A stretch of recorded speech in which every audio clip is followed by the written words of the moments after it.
Brr. She fed the children. Everyone ignored, never knowing their father was the vampire king watching him.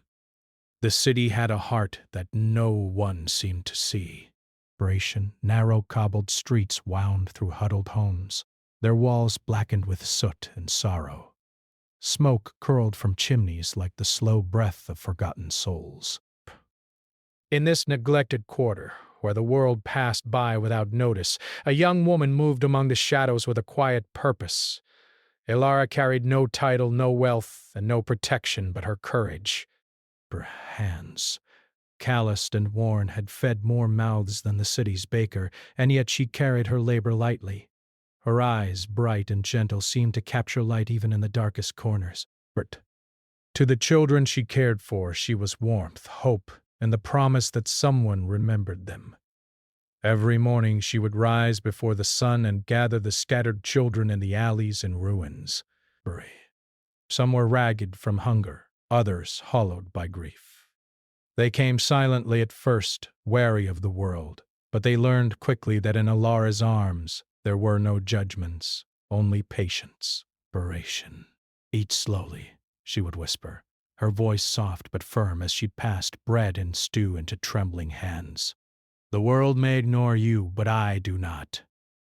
The children ate, eyes wide with gratitude, their stomachs filling while their hearts, long starved, found a spark of comfort.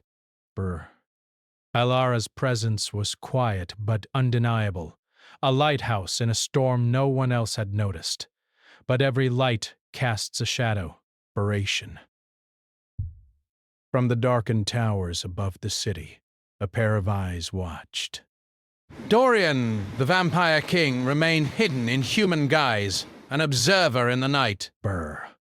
His presence was a secret, whispered only in fearful legend. He had ruled from his fortress for centuries, unseen and feared, yet never had he encountered anyone who moved through the darkness with such fearless care. He did not intervene at first. He only watched, studying the way her hair caught the sun, the way her small hands could lift despair from the children, and the way her laughter, rare and delicate, spread like a fragile melody among the ruins. She was unlike anyone he had ever seen, human yet luminous, unafraid of the shadows that clung to him. One evening, as the sky turned a bruised purple, Alara noticed a figure across the square. He did not move like the townsfolk.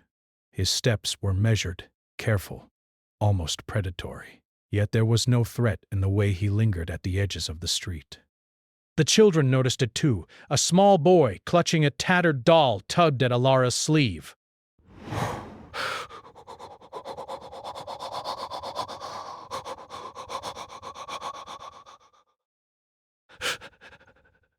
He glances around in desperation. The man's face was hidden in shadow, but there was a stillness in him that felt deliberate, as if he were part of the night itself. "I don't know," she replied softly, her instincts alert. "But we must not fear what we do not understand." Dorian felt the words reach him, and something unfamiliar stirred in his ancient heart, a cautious admiration. He had seen countless humans, fleeting and fragile, but few who dared to touch the broken world with such tenderness. That night, the city slept uneasily. In hidden corners, thieves crept, and the wind carried whispers of hunger. But Elara could not rest. Even in her small room above a crumbling bakery, her thoughts lingered on the children she had saved that day. She placed their meals in neat rows, checking for anyone she might have missed. And then she noticed it, a black rose on the doorstep, stark against the gray stones. Her fingers trembled as she lifted it, the petals soft and cold. No note accompanied it. She looked around expecting mischief, but the street was empty. The children, now asleep, would not understand the meaning, and yet her heart pounded with unease. Somewhere, in the shadowed towers above, Dorian watched, unseen. The rose had been placed with care, a silent message, a token of fascination that he could not yet explain. It was his first step into a world he had long avoided, the messy, luminous world of human hearts. Days passed, and the pattern continued. Small gestures, subtle protections, things Alara could not see but somehow felt. A roof left uncollapsed, a stolen purse returned, a shadow that moved to shield her from a stray mob. She began to sense she was not alone, that someone was always watching, and the thought both unnerved and intrigued her. "I am not afraid," she whispered one night to the empty room, touching the black rose she had pinned to her wall. "But I wish I knew who you were." Meanwhile, Dorian wrestled with himself. For centuries, he had avoided attachment, believing that proximity to humans only bred weakness. Yet he could not deny the pull he felt toward her, a magnetic draw that defied reason. In her presence, centuries of isolation felt heavier than ever, yet strangely lighter. She awakened something long buried, curiosity, longing, and, most perilous, hope. The tension between them grew like the threads of a spider's web, delicate but impossible to ignore. Each day, Alara would feel eyes on her, yet she could never confront them. Each night, Dorian struggled against centuries of instinct, balancing the desire to intervene with the knowledge that his world could never fully touch hers. And then came the first real test. A group of street ruffians, drunk on cruelty and hunger, cornered one of the children. The boy tried to run, but the crowd closed in, shouting and laughing as they seized him. Elara's voice rang out, sharp and fearless, demanding they release him. "Leave him!" she shouted, fists raised. "He is not yours to harm." The ruffians paused, surprised by the fire in her tone, but they did not relent. In the distance, unseen, Dorian watched, teeth clenched. Brace. The centuries-old predator in him wanted to intervene with speed and force, but he held back, fascinated by the courage of this mortal who dared defy danger with nothing but her heart. Finally, as the ruffians moved toward violence, a shadow swept through the street. The attackers fell back with a strange, instinctive fear, as if the darkness itself had answered her call. The boy ran to Alara's side, trembling but safe. She looked around, searching for the source, but found only the empty night. Later, when she returned home, she found the black rose waiting again, this time with a single drop of crimson dew glinting on its petals. She did not know its meaning, but she understood its message. She was seen, and someone powerful cared. She pressed it to her chest, unsure of what to feel. Gratitude? Fear? Something more complicated, something unnameable. She could feel the eyes of the shadowed world upon her, a presence that lingered at the edge of every alley, every ruined building, every stolen breath. "Who are you?" she whispered into the night. And for the first time she truly wondered whether the answer would come, and whether it could change everything she knew about the world. Above the city, in the high towers, Dorian watched and decided.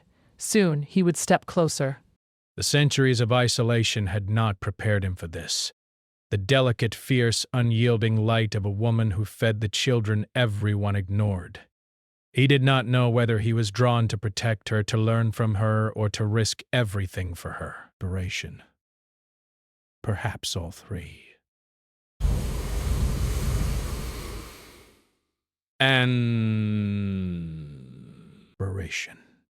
Two souls divided by worlds yet bound by fate, stood on the edge of something neither could yet define. The city slept unaware, but beneath its cobbled streets and soot-darkened rooftops, a story was unfolding. One of courage, longing, and a light strong enough to pierce even the darkest shadows. The black rose waited, patient and silent, for the next act of courage. And in the silence of her small room, Elara whispered once more, "I am not afraid." But I wish I knew who you were! Somewhere in the shadowed towers, Dorian smiled, unseen, and whispered in return, "Soon." The city streets were quieter at dawn than at any other hour. A pale light stretched over the rooftops, brushing the cobbled alleys in soft silver. Elara moved through the mist, carrying baskets of bread, blankets, and warm water for the children she had sheltered the day before. Even in these early hours, she felt the weight of the world pressing down on her small shoulders, yet she never faltered. Her steps were careful, her ears alert for the shuffle of footsteps that might signal danger. But more than anything, she felt the lingering presence she could not name. The shadow that had been with her for days, watching, waiting. Sometimes it felt like a brush of air, a cold glance across the room. Sometimes it was a subtle movement in the corner of her eyes, gone before she could fully turn. The children trusted her completely, clinging to her skirts as she passed through the narrow streets. Each child had a story of neglect and loss, yet they smiled when she was near, as if her presence could somehow make the world gentler. She had long ago learned that courage could be taught with simple acts of kindness, a loaf of bread, a soft word, a warm embrace. "You always come," whispered little Mara, clutching Elara's sleeve. Her eyes, wide and alert, reflected the dawn's pale glow. "Even when everyone else forgets us." Elara smiled, brushing a strand of hair from the girl's face. "And I will always come, Mara. No one can change that." Yet as she spoke, a figure lingered across the square, hidden in the shadow of a crumbling archway. Dorian watched, careful not to be seen. His dark eyes, centuries old and endlessly patient, studied her. Every movement she made, every act of mercy, was etched into his memory. Unlike other humans he had observed, she was not swayed by fear or fatigue. She did not bend to cruelty. She did not bow to despair. She simply moved through it, shaping it into light. He felt a rare and dangerous pull toward her, one he had never allowed himself to feel. But in her presence, his control wavered. He longed to step forward, to protect her openly, yet the centuries of caution whispered warnings in his mind. Humans could not bear the full truth of his world. They feared what they did not understand.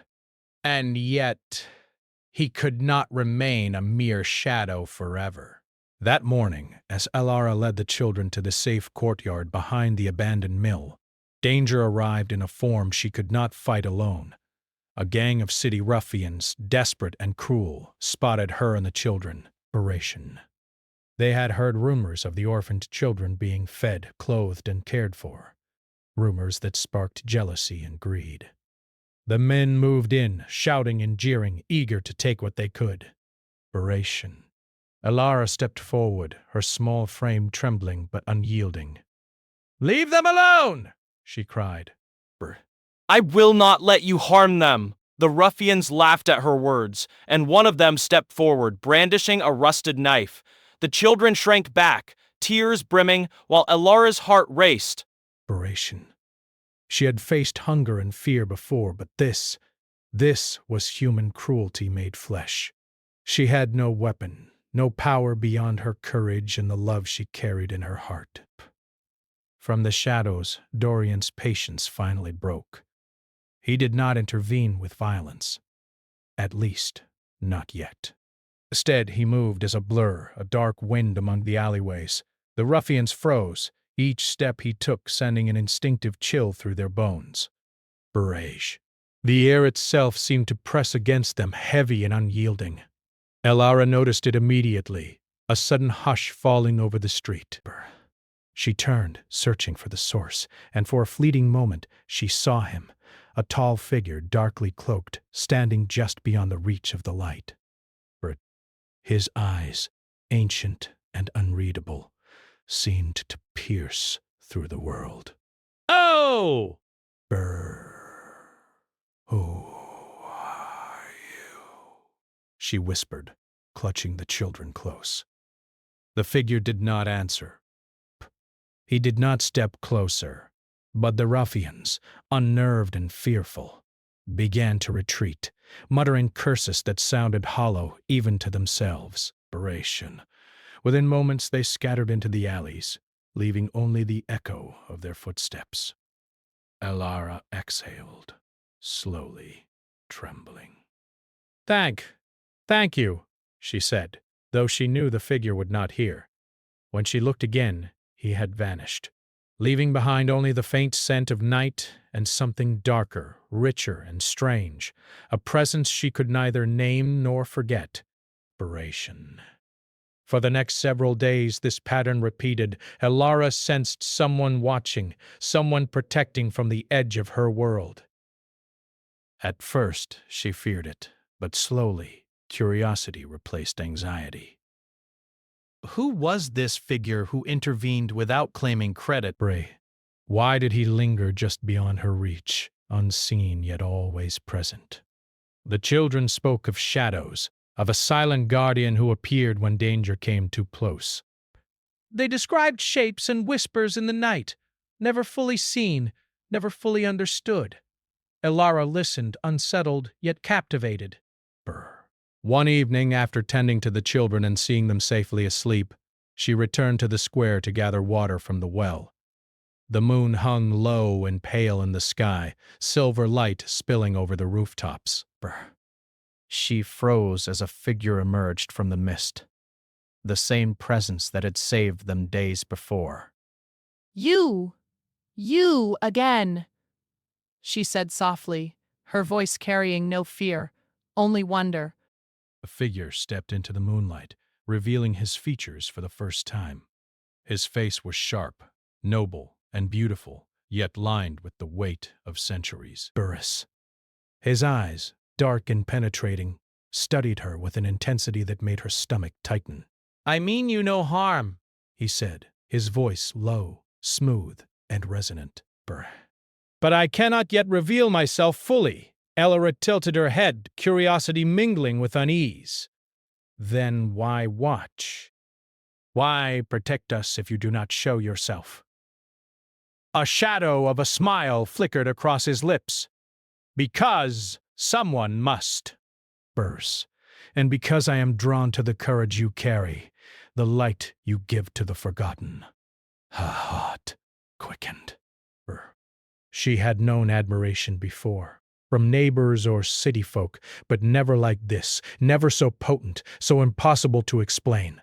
Something about him stirred a strange and aching recognition, though she had never met him before. "Why are you here?" she asked, her voice barely a whisper. "Why not anyone else?"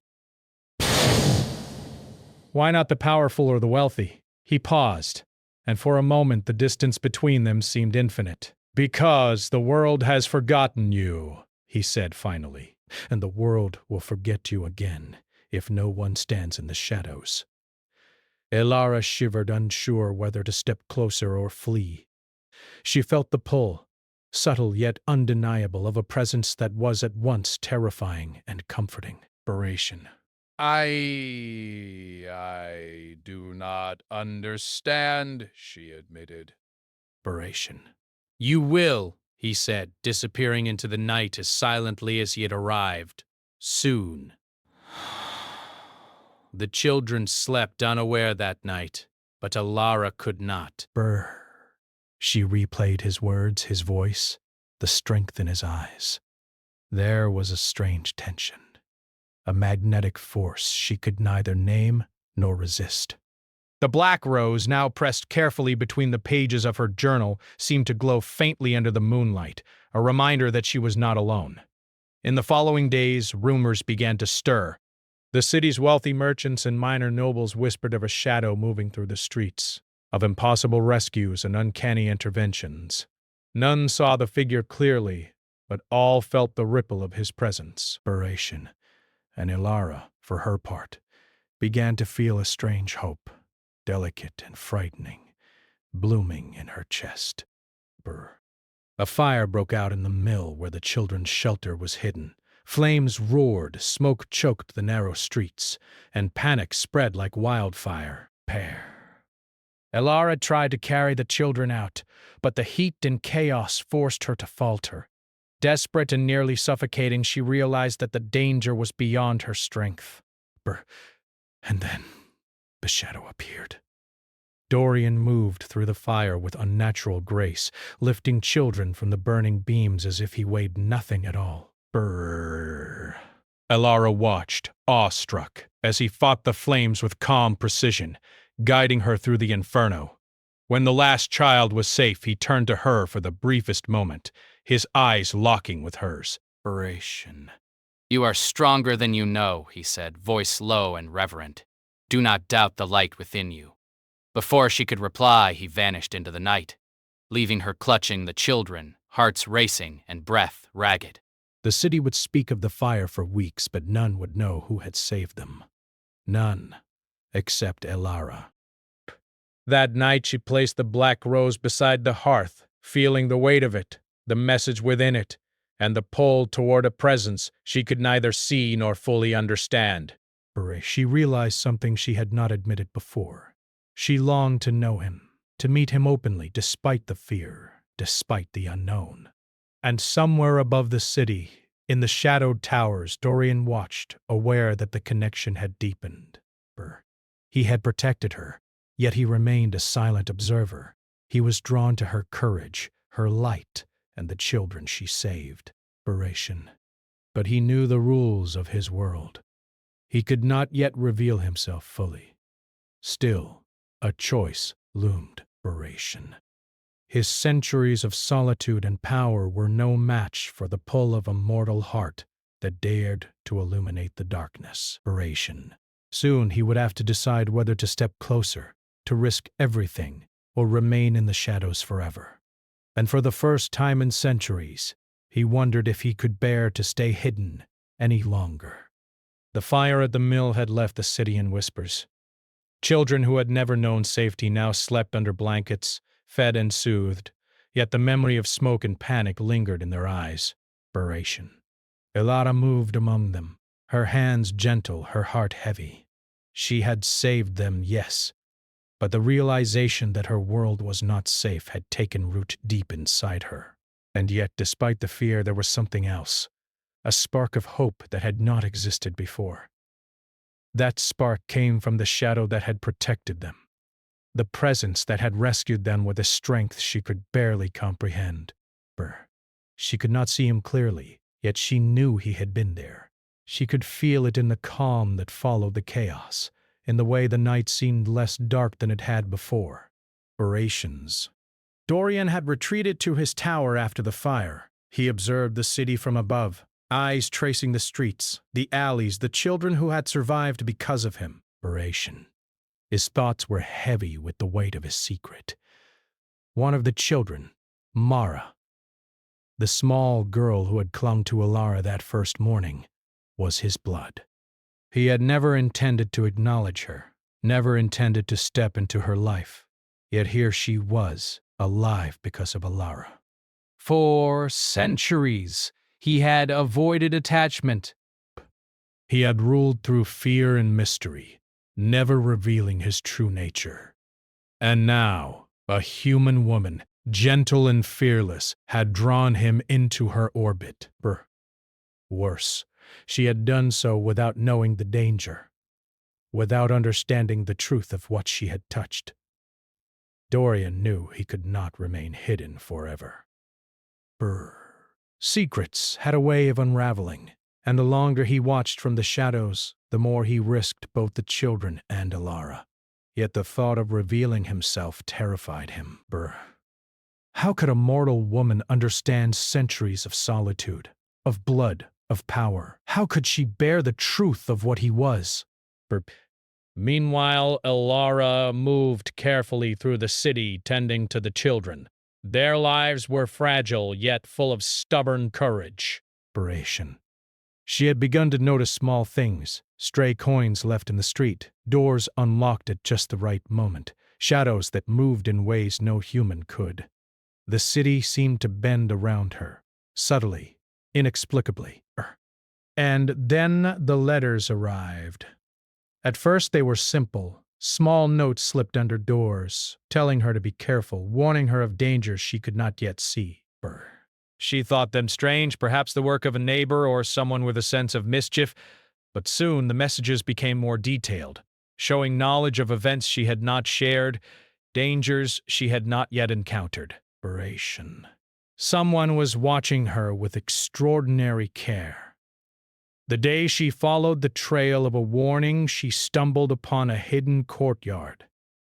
The walls were high, covered in ivy, and the air was cooler than the streets outside. And there in the center stood Dorian. Alara froze.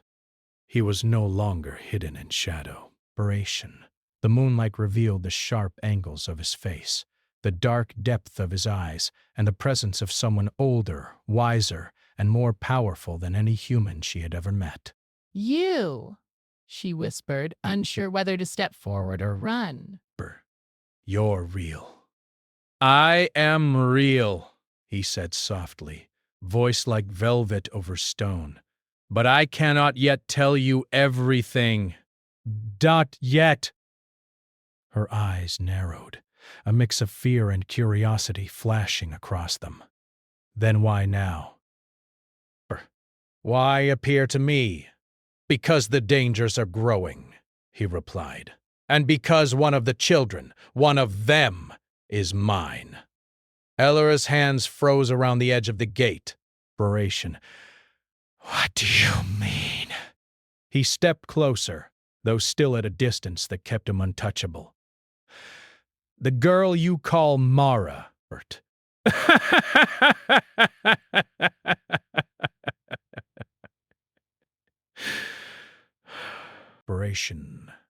I did not know until recently, and I cannot remain distant any longer. You have cared for her, nurtured her, and protected her. For that, I owe you more than observation.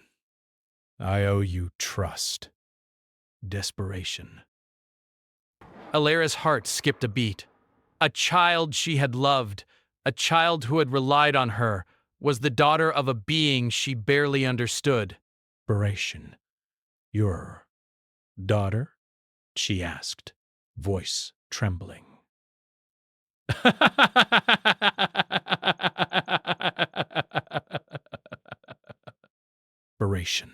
Yes, Dorian said, eyes dark and unwavering. And she is the reason I am here. You have given her the safety I could not provide until now.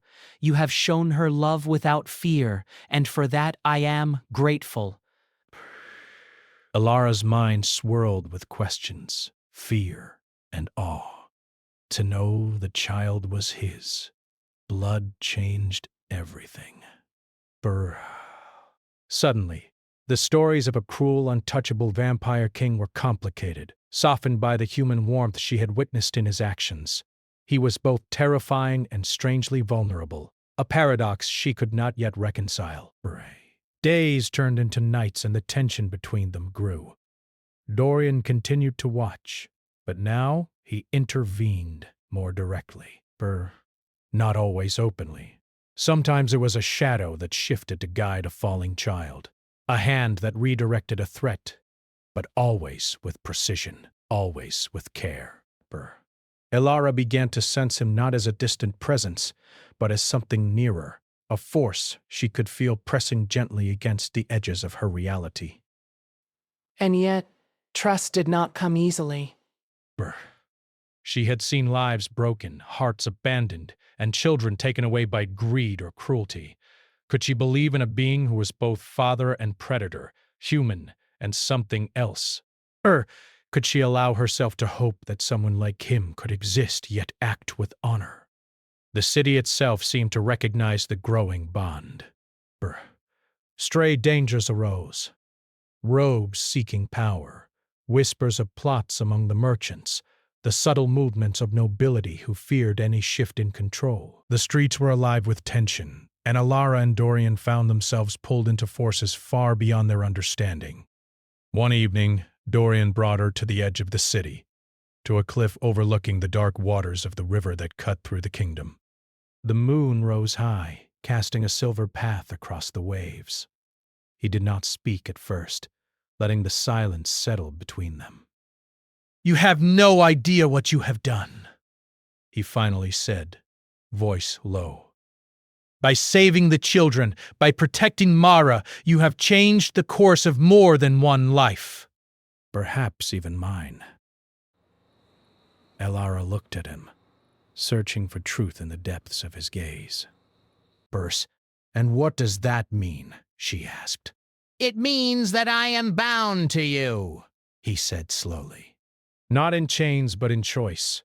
I have watched centuries pass, and I have never felt drawn to another human as I feel drawn to you." Inspiration. "You awakened something I thought was lost forever." She shivered, not from cold, but from the weight of his words. "And what if I cannot return what you feel? What if I am afraid?" "Then I will wait," he said, almost bitterly. "Bert, I have waited for centuries already. What is a few more nights?" But the truth of it pressed upon them both. The world would not allow this connection to exist freely. Secrets, danger, and political intrigue hovered at the edges of their lives. And now that Dorian's identity had touched Alara's reality, those forces would begin to move subtly at first, but inevitably. The following day, rumors reached the merchants and minor nobles of a figure seen near the city's orphaned children. Whispers of the Shadow King grew louder, mixing fear with fascination. Some claimed he would strike again, others believed he was a myth. And in the streets below, Elara noticed strange eyes following her movements. Strangers whose glances were too knowing, too focused. The world was beginning to notice her, and through her, him. It was Mara who changed everything. The little girl, unaware of her true lineage, approached Dorian one quiet afternoon. She clutched a worn doll to her chest and looked at him with the innocence and honesty only a child could muster. "Are you?" "Burse, my father?" she asked, the words spilling softly from her lips. Time seemed to freeze. Dorian froze, caught between centuries of fear and the unexpected reality before him. He knelt slowly, careful not to frighten her. "Yes," he whispered, his voice breaking the silence like glass. Elara stepped back, her own heart caught between awe and terror. The revelation changed everything. The bond between the children and her protector, between the man and the world she had known. Dorian's centuries of solitude, his careful hiding in the shadows, were unraveling. He had no choice but to confront the truths of his past, and the risk of revealing his nature could not be avoided any longer. Yet even in this moment, he did not speak of love. Not yet. There was too much to reconcile, too much danger still lingering in the city. But the connection was real, undeniable. Fate had woven them together through courage, protection, and blood. And as the sun dipped below the horizon, casting long shadows over the city, Elara knew one thing: nothing would ever be the same. The man in the shadows had touched her life, the children's lives, and the very heart of the city itself. And somewhere in the quiet of the night, Dorian whispered to himself, unheard by any human ear, "I cannot turn away now. Whatever comes, I will face it. For her. Bearing. For them. For the light she carries in a world of shadows." The part ends with tension unresolved. Dorian's secret is partially revealed. Mara knows her father, and the political and supernatural forces lurking in the city begin to stir, setting the stage for the final act. The city held its breath. The cobbled streets, once quiet and neglected, now seemed alive with whispers and shadows. News of the shadowed figure protecting the children spread quietly, carried on the lips of the fearful and the curious alike. Yet no one truly knew the extent of the power that lingered just beyond the edges of sight. Elara moved carefully among the children, tending to their needs as she had always done. Yet a new weight rested on her shoulders. Mara, now knowing the truth of her father, clung to her with a mixture of affection and confusion. Her head. The other children, sensing a change, looked to Elara for reassurance. She could not deny it. The world had grown far more dangerous than before. And the man who had saved them, the being they now called father, was no longer a distant guardian. He was a force of power and uncertainty, woven into their lives in ways both terrifying and necessary. Dorian watched from his tower as the sun dipped behind the horizon, turning the sky to gold and crimson. The centuries of solitude, the endless nights of silent observation, had led him here. To this moment, where the stakes were higher than ever, yet the light he had found in a mortal woman's heart shone brighter than any darkness he had known. The choice had been inevitable. He could no longer remain apart. Not after the fire, not after Mara's recognition, not after the subtle but relentless pull of Elara's courage. The world demanded his presence now, and he would answer. As night fell, he descended from his tower, moving silently through the streets, unseen by all but those he wished to observe. Elara had prepared the children for the evening, calming their fears with blankets, soft words, and quiet songs. Yet she could feel it, the presence that had become a constant companion. Her pulse quickened as shadows shifted, and she knew he had come.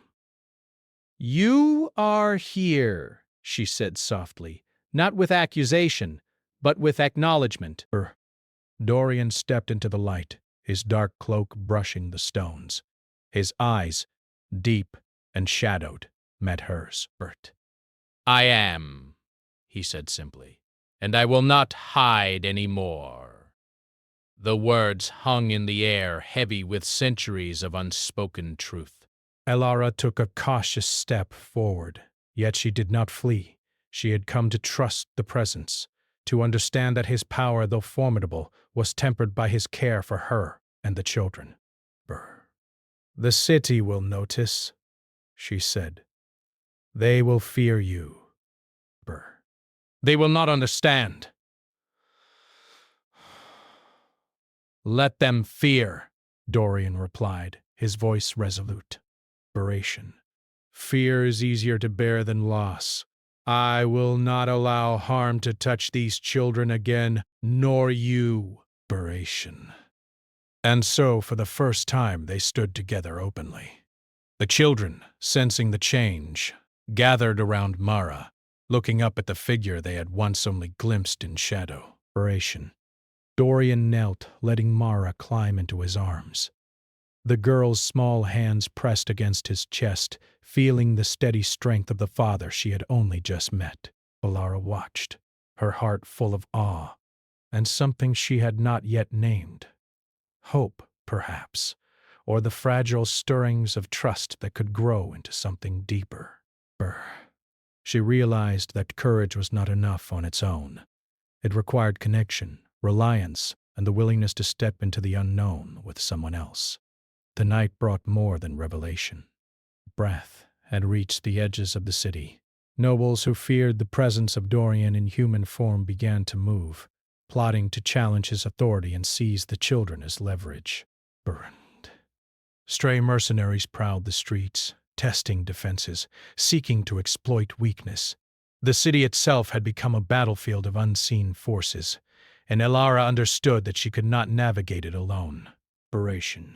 Dorian extended a hand to her, a simple gesture heavy with meaning. "I cannot shield you from everything," he said. "But I can stand with you. We will face what comes together." Elara took his hand, feeling the cool weight of his fingers, and knew that her life had changed irrevocably. Fear mingled with trust, uncertainty with courage. Together, she whispered. Their partnership became immediate and vital. Dorian's centuries of knowledge guided them through the city's hidden dangers, while Alara's human intuition allowed them to move where others would falter. Each threat was met with careful planning, swift action, and the unspoken understanding that they relied on one another fully. Mara and the other children learned quickly to trust the father they had barely known, while Alara became both guide and ally to Dorian. The strange dynamic of human courage and immortal strength forged a bond that neither could have predicted. And as the nights passed, the tension between Alara and Dorian deepened, not in fear or anger, but in recognition of the ways they transformed one another. One evening, after securing the children from a band of mercenaries seeking to capture them, Dorian led Alara to the highest tower of his fortress. The city stretched below, glittering with lights, shadows stretching across streets and rooftops. The wind was cool, carrying the scent of the river and the distant forest. "You have changed me," he said quietly, "not as a king, not as a predator, but as a man.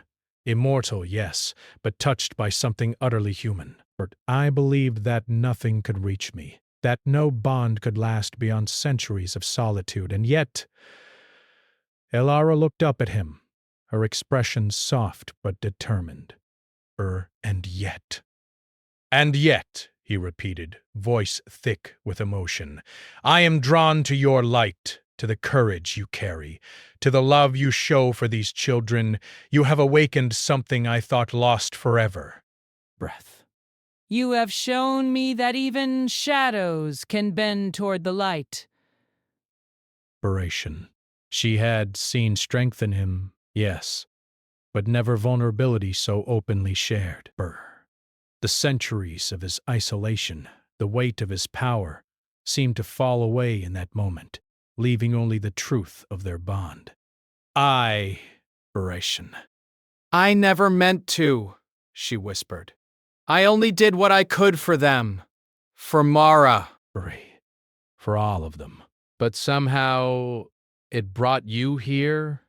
Dorian reached for her hand again. This time without hesitation. It brought me here, Mary, and it will not let me go. The world may not understand us, but I will stand with you. Through every danger, every shadow, every trial. As the first stars appeared in the sky, the city below seemed to hold its breath. There was danger yet to come, yes, but there was also the promise of something more. Connection, trust, and perhaps even redemption. Dorian had lived for centuries without purpose beyond survival and fear. Now he had a life intertwined with another, with humans he had come to care for, with a woman who carried light into the darkest corners of the world. The children, watching from the lower tower, understood more than they realized. They felt safety in the presence of both the mortal and immortal, hope in the unity of those who had once seemed impossible to reconcile.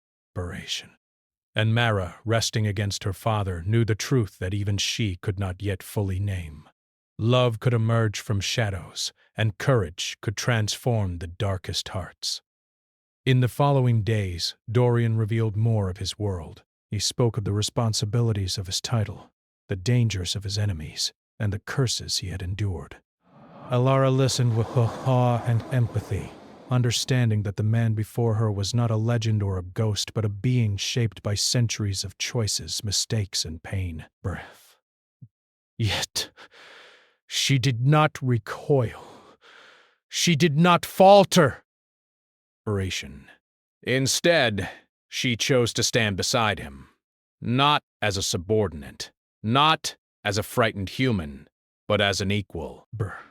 Together they navigated the complexities of their shared world. Dorian's power and Alara's compassion blending in ways that neither could have anticipated. Finally, one night, after ensuring the safety of the children and the city's vulnerable, they stood together at the river's edge, the moon reflected in the water, casting silver across the waves. Dorian turned to Alara, eyes deep and unwavering. "The city has changed," he said, Voice calm but powerful. Because of you. Because of us. Perhaps one day people will remember not just fear, but hope. Alara smiled softly, placing her hand over his. Then let us make that world together. For the children, for the city, for ourselves. Dorian nodded, a rare smile tugging at his lips. Bird. Centuries of darkness, centuries of solitude had finally met the light. And in that moment he realized that redemption was not a distant dream. It was here, tangible and shared. Day.